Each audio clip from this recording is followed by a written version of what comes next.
Bonjour à tous. Donc aujourd'hui, on va voir ensemble comment optimiser PrestaShop 1.7 pour le référencement, notamment au niveau des balises H1, H2, H3, etc. Donc la première chose qu'il faut savoir, c'est qu'une page HTML, donc une page d'un site, est toujours constituée de différentes balises, donc qui déterminent en fait un titre, un sous-titre, etc. Donc il y a une nomenclature dans la page. Donc en fait, ce qu'il faut juste savoir, c'est que normalement, on peut avoir par exemple une balise H1, par exemple avec mon titre, une balise H2 avec un sous-titre, par exemple, et je peux avoir plusieurs sous-titres même. Voilà, hop, j'ai sous-titre 1, sous-titre 2, sous-titre 3, pardon. Et en fait, il y a toujours une nomenclature de page qui est respectée en HTML pour que Google ils disent ok, ça c'est le titre, c'est le plus important, c'est le sous-titre, c'est le moins important, etc. Et ce qui est important, c'est qu'il y ait toujours une nomenclature qui soit respectée. Le problème dans PrestaShop, c'est que PrestaShop a tendance à pas respecter ces nomenclatures. Et ça, c'est problématique typiquement pour le référencement parce que ça peut être pénalisant parce que Google va donner priorité à des termes ou à des mots qui ne sont pas prioritaires, tout simplement. Alors, on va regarder ensemble le petit exemple.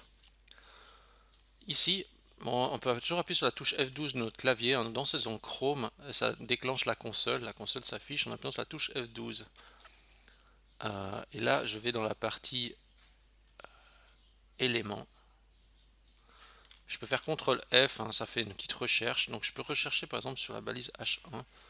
Même je crois que je vais faire, on peut faire aussi un clic droit sur le fond de la page, afficher le code source de la page. On voit des fois encore mieux comme ça. Alors regarde, là je suis dans la page des catégories.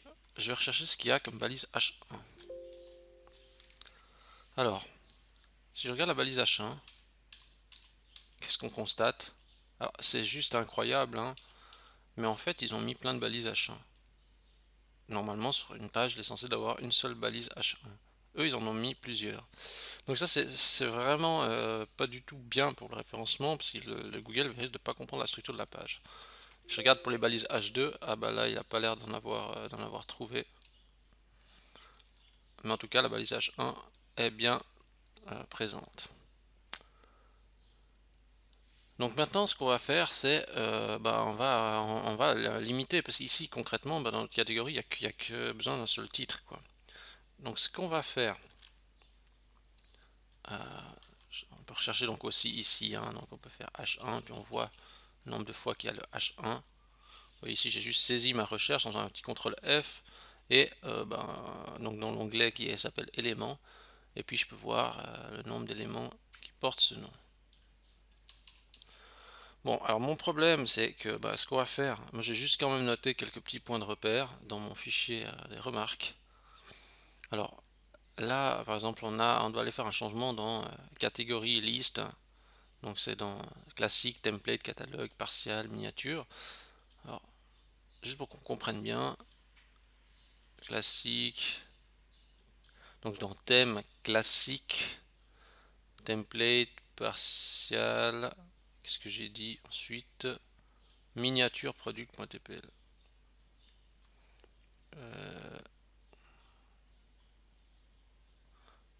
Partial, est-ce que je suis pas dans le bon dossier?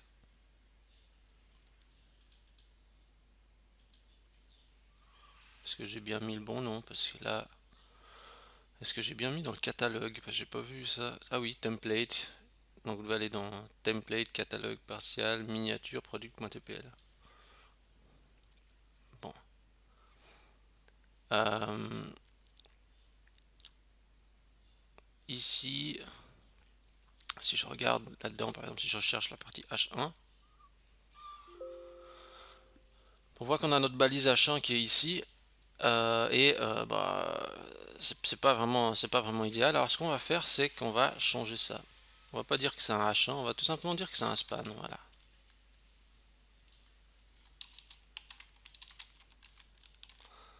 Ah, une autre chose qu'on va faire, c'est on va dire, 。 euh, 。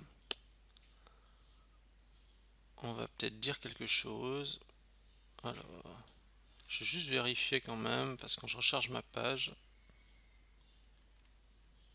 en fait, si vous voyez le texte qu'on a touché, il était ici. En fait, c'est ça, par exemple, quand on est en train de faire la modification. Vous voyez ici, le span, c'est celui qui est venu là. Alors, on va faire une petite règle CSS pour éviter des problèmes, parce qu'on voit que ça a fait un petit changement visuel, en fait, le fait d'avoir mis le span à la place du H1. Donc, ce qu'on va faire, c'est juste dans la partie asset css tm.css, on va aller tout à la fin, et là on va mettre tuto. Alors là, je sais même pas si j'ai précisé ça euh, au début de la vidéo, mais en gros, maintenant je vais essayer de faire aussi une nouvelle rubrique pour la partie référencement, avec des petits trucs applicables pour optimiser le référencement de la boutique PrestaShop, hein. Pas que PrestaShop en général, mais aussi du référencement de manière globale. Là aujourd'hui c'est un tutoriel PrestaShop, après ça sera peut-être des tutoriels autres un petit peu connexes, mais toujours pour faire rendre la boutique plus visible. Donc ici ce que je vais faire, c'est créer une nouvelle règle qui va s'appeler bloc. C'est une classe qui s'appelle comme ça. Et je vais l'appeler, je vais mettre juste display bloc important. Pourquoi je fais ça? En fait c'est juste comme j'enlève ma balise H1, puis je mets une span à la place. Et ben je vais mettre cette classe dessus qui va en fait dire ok, maintenant même si c'est un span, ben, il doit s'afficher en fait sous la forme d'un bloc. Regardez bien comme ça s'affiche ici. Je vais recharger ma page pour voir ce que ça donne. Vous voyez comment c'est venu mieux, hein, c'est mieux positionné. Donc pour tous les changements qu'on va faire ou même que les changements que vous allez faire plus tard, essayez de faire ça.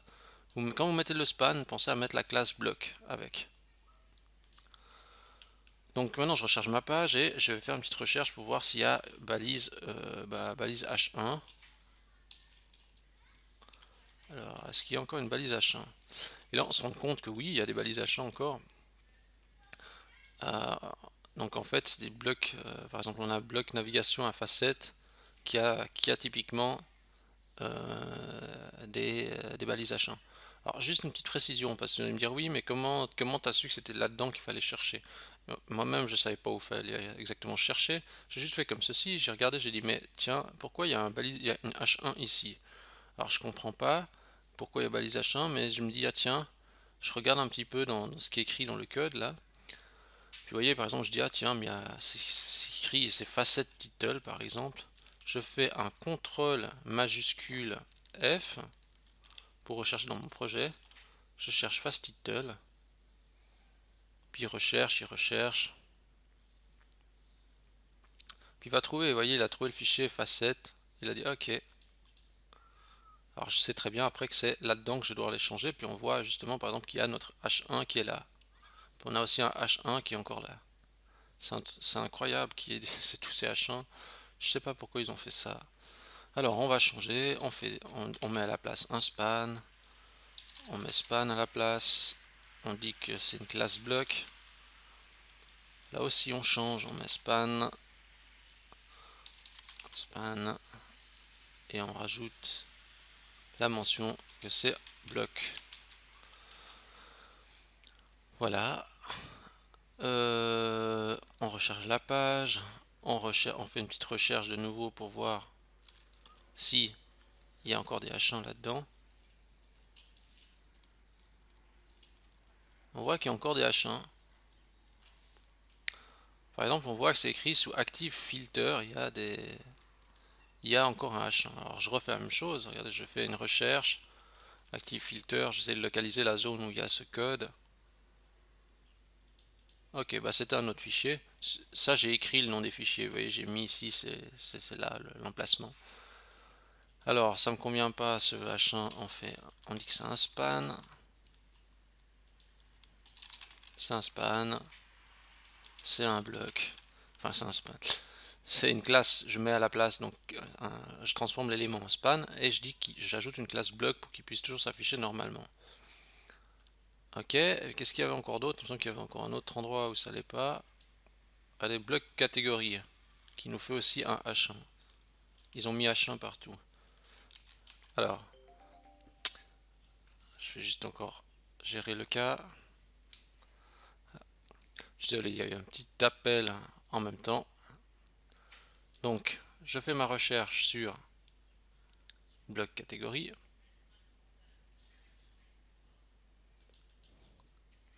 Voilà.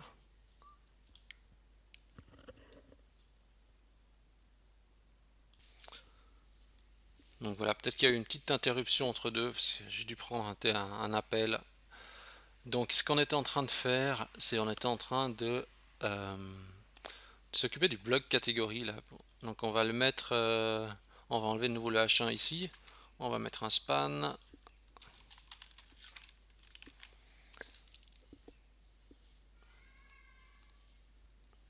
Voilà. Et on n'oublie pas de mettre que ces blocs pour que ça s'affiche correctement et que ça soit pas tout collé après au niveau de l'apparence. Ok. Et on va faire une petite recherche pour voir si on a tout remplacé.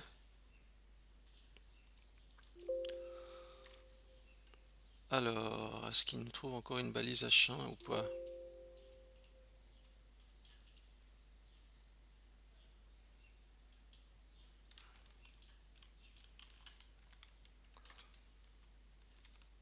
Alors, donc on a bien une balise H1, il nous reste plus qu'une balise H1 qui est en fait sur le top. Si on regarde en fait c'est ça, ouais, sur le top. Oui, donc c'est sur le titre, donc qui est top dans le cas présent. Et ben il n'y a plus que il y a plus que sur cette zone là le titre. Je vais regarder quelque chose. Tuto,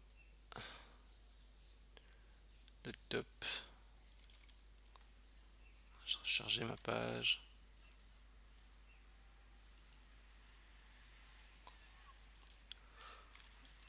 Alors, on refait une petite recherche. H1. Donc on a ici notre balise H1. Donc il y en a une seule. Et puis si je recherche H2. Ah, je suis désolé, des fois ça fait peut-être un petit bruit là, du petit bruit de Windows. Il faut vraiment que je regarde pour enlever ce bruitage Windows. Je vais noter ça quelque part. Le bruitage Windows. Il faut que je pense à l'enlever. Donc, euh, donc ça c'est fait. Et si on regarde maintenant, on va juste regarder peut-être pour d'autres balises du style H3. En fait, si vous regardez, ils se sont servis aussi, ils ont mis des balises du style H3, mais en bas dans le footer. De nouveau, je dirais, c'est pas vraiment une balise H3 ici, c'est pas, ça c'est pas vraiment du contenu, ça c'est juste des informations basiques qui se trouvent sur toutes les pages. Et là, on est en train de dire que ça fait partie de la nomenclature de la page. Je pense pas que c'est vraiment une bonne idée de mettre ça là. Donc de nouveau, ce qu'on va faire, c'est on va enlever ce contenu donc de ces balises. Donc là, on voit, c'est dans un module PS link site view. Voilà, on va aller dedans. Donc, on va aller dans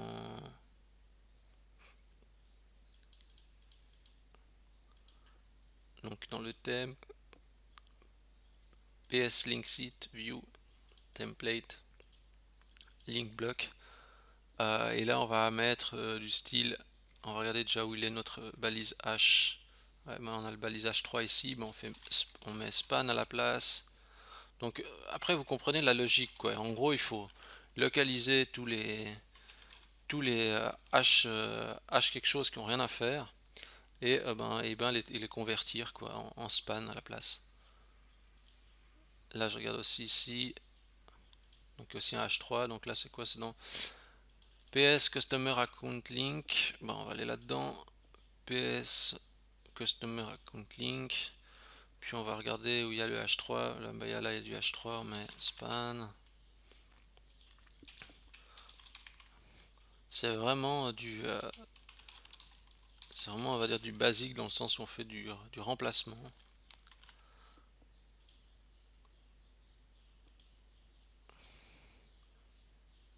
Et ensuite, qu'est-ce qu'il nous reste encore lui? Alors lui on a un H4 là. Alors PS contact, je crois que c'est là-dedans. Alors PS contact info, on va les regarder. Donc PS contact info. Alors PS contact info ici. Et puis c'est quel fichier? C'est PS contact info. Puis là on a un H4, bon, on met un span. Span. On met un bloc. On met la classe bloc, pardon. On recherche notre page. Et là, ben, si on regarde, ok, ben, on n'a plus nos balises. Vous voyez, en fait, ici, tout s'en est allé. Enfin, tout s'en est allé, pardon. Donc si je recherche un H1, bon, on a toujours le H1, le premier. Le H2, il n'y en a pas dans cette page. Et le H3 non plus. Et le H4, regardez par exemple ici, il y a un H4, encore qui reste, qui est dans Search Filter. C'est le dernier que j'ai à toucher de la page.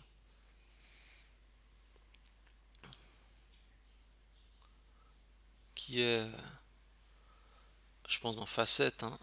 J'ai peut-être oublié de toucher quelque chose dans Facette en fait. Alors je recherche un H quelque chose. H4, bon, mais il est ici. Je mets span à la place. Je mets bloc. Et je ferme. Voilà. Et regardez ici, donc ça va s'en aller. Je vais recharger ma page, regardez bien, ça va passer de H4 à span. Ok, voilà. Bon, du coup, là, j'ai fait le remplacement des H3 et etc. par du span.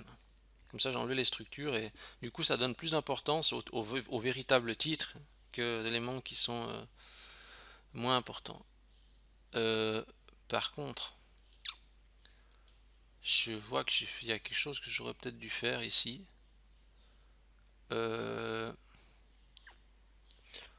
Alors, j'ai modifié dans le bloc, dans la partie catégorie, j'ai fait quelque chose de pas très intelligent. Là, maintenant, je me rends compte que j'avais pas fait comme ça avant. Le fichier product.tpl qu'on a modifié avant, au lieu de mettre un span, mettez plutôt un h2.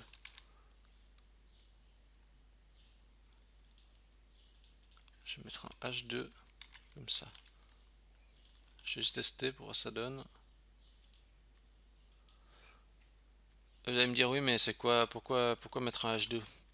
Parce qu'en fait, maintenant, si on veut au niveau de la hiérarchie, en faisant ça, en mettant le h2 là-dessus, eh ben on a la nomenclature suivante. On a le titre, donc on a dans notre page catégorie, on a titre de catégorie.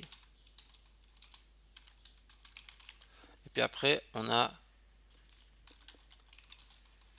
produit 1, produit 2, produit 3, etc. Donc vous voyez, en fait, comme ça, on a une hiérarchie. On n'aura que des H1 et des H2, mais au moins on a une hiérarchie qui est propre. Ce qu'on va faire encore, c'est on va aller juste dans la partie encore fiche produit. Je vais pas passer tout le site en revue parce que sinon ça va prendre un peu trop de temps. Mais dans la fiche produit par exemple, problématique c'est un petit peu la même. Mais je crois que dans la fiche produit normalement c'est déjà plus clair. Je vais regarder, est-ce qu'il y a un H1?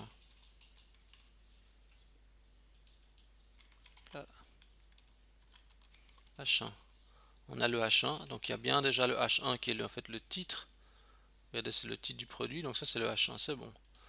Le H2, bah, il n'y en a pas. Alors, petite recommandation, le H2, il faudra toujours en mettre un, idéalement quand vous créez du contenu un petit peu plus dense dans votre back-office PrestaShop. Ça veut dire que dans les produits, quand vous créez un article, etc., pensez à... C'est quoi l'article numéro 1? Quand vous créez un article, ici, par exemple, rubrique,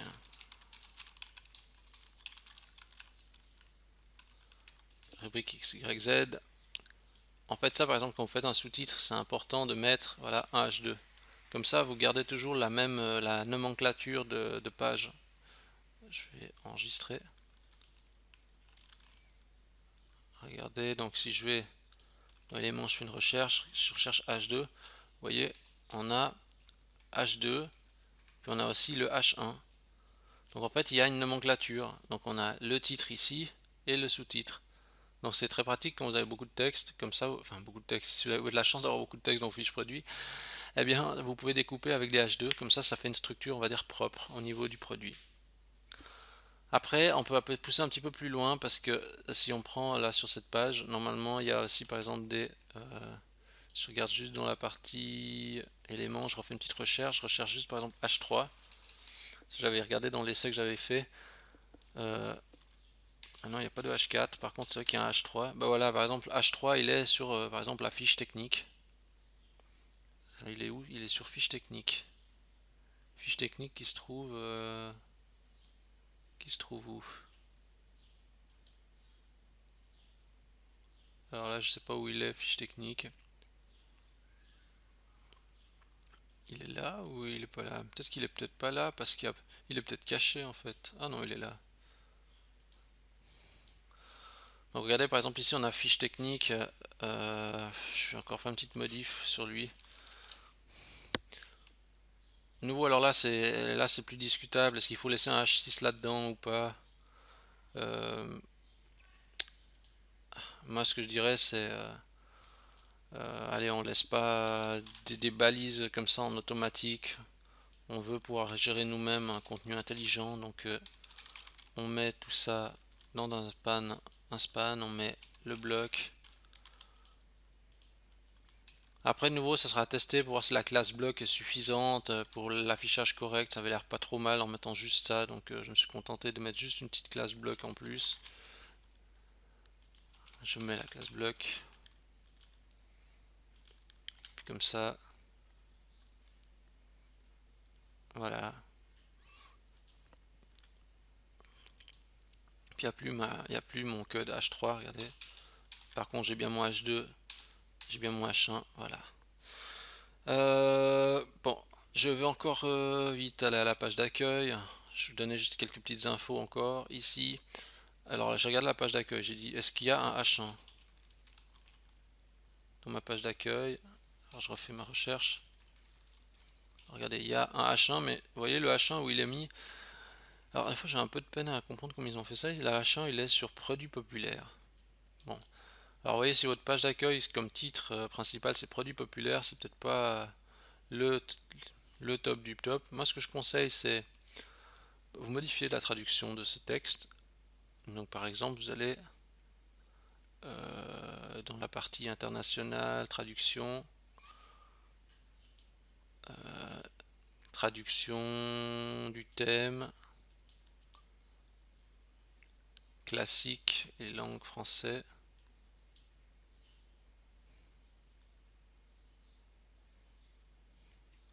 Et je pense pas que c'est la traduction du thème, mais je vais juste quand même vérifier.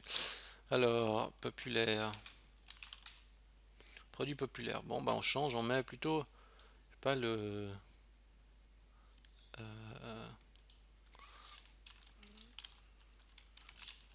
nos, nos derniers tendances pour femmes. En fait, le but c'est d'insister plutôt sur des mots-clés qui sont intéressants plutôt que d'avoir justement produit populaire qui veut rien dire. On va mettre nos derniers vêtements tendance pour femmes. Comme ça renforce en fait aussi le mot-clé et c'est en plus dans une balise H1. Donc le titre comme ça il est amélioré. Euh, Après, dans notre même page, si je regarde les autres éléments, je refais une petite recherche sur. Si jamais, si ça ne recherche pas bien dans la console, pensez à toujours réenlever le caractère que vous avez déjà tapé. Vous revenez depuis le début, puis vous refaites une recherche. Après, bon bah H2, les H2 là c'est dans le slider, là, donc là ça a l'air de correspondre. Il faudra juste bien mettre un bon titre, etc. Est-ce qu'il y a un H3 sur cette page? Oui, donc c'est dans le custom block après ici. Donc là pourquoi pas, après vous pouvez voir si vous voulez mettre ça en H3 ou aussi en H2 pour donner la même importance au texte, du texte là que ce qui est ici par exemple. Mais si vous voulez dans l'ordre logique, c'est bizarre parce qu'ici on a H1 là, puis on a H2 ici. sur le sample. Donc bon, ouais, donc voilà un petit peu le truc. Donc après, il faudrait jeter un petit coup d'œil dans les différentes pages. Là, on a juste jeté un œil sur catégorie, la page produit et puis la page d'accueil, enfin brièvement. Euh, donc, moi j'essaie juste de résumer, c'est euh, en gros, il faut être juste logique, il faut qu'il y ait une structure. PrestaShop, il ne doit pas mettre des H1 et des H2 dans tous les sens, il faut que ça ait un sens. Euh, donc c'est pourquoi, je regarde juste s'il y a encore quelque chose ici. Ah ouais, donc là le H2 il est ressorti aussi là. Tout à l'heure on a fait une modification dans les catégories avec le H2, je vois qu'il est appliqué aussi à cet emplacement. Donc ce qui est important c'est qu'il y ait une hiérarchie dans la structure de votre site, avec les balises H1, H2, etc. Donc enlever toutes les balises HX qui sont superflues, du style des H2 et H3 ou des H1 multiples, il faut vraiment éviter. Et donc là vous avez déjà les clés, vous avez vu comment j'ai fait sur le principe. Donc il ne reste plus qu'à faire ça de votre côté, la même chose, dans le même genre. Il n'y a pas une science exacte, là j'ai proposé une manière de faire. Personne diront de faire ça autrement. C'est déjà une première suggestion, quoi. Et ma dernière recommandation, c'est donc ne donnez pas de la visibilité au contenu inutile, comme on vient de voir ici, par exemple en page d'accueil avec un H1 dans produit populaire, qui n'est pas vraiment judicieux. Donc c'est pour ça que, en gros, il faut juste que les titres soient mis sur le bon contenu important et pas sur des contenus annexes. Et la remarque qui est sortie déjà souvent sur PrestaShop, c'est que PrestaShop se servait des balises HX, donc H1, H2, H3, H4, etc. Pour faire de la mise en page, ce qui n'est pas vraiment en fait une bonne idée. Les balises doivent être structurées doivent être utilisées pour hiérarchiser le contenu et pas et pas on va dire uniquement pour faire de la mise en forme. Eux, ils ont toujours tendance à mettre des HX sur tous les blocs et ça c'est pas une bonne chose. Donc voilà, je vous ai donné quelques bases pour avancer. Si vous avez aimé cette vidéo, n'hésitez pas à la liker. Si vous aimez ces tutoriels, puis pour le référencement et que vous avez envie aussi que je poursuive un petit peu dans le référencement avec des petites optimisations au fur et à mesure, n'hésitez pas à le dire dans les commentaires, à apporter votre remarque, votre expérience. Et si vous aimez ces vidéos, n'hésitez pas à vous abonner à la chaîne YouTube, ça me fait toujours plaisir. Et sur ce, il ne me reste plus qu'à vous y mettre et je vous dis à la semaine prochaine pour une nouvelle vidéo.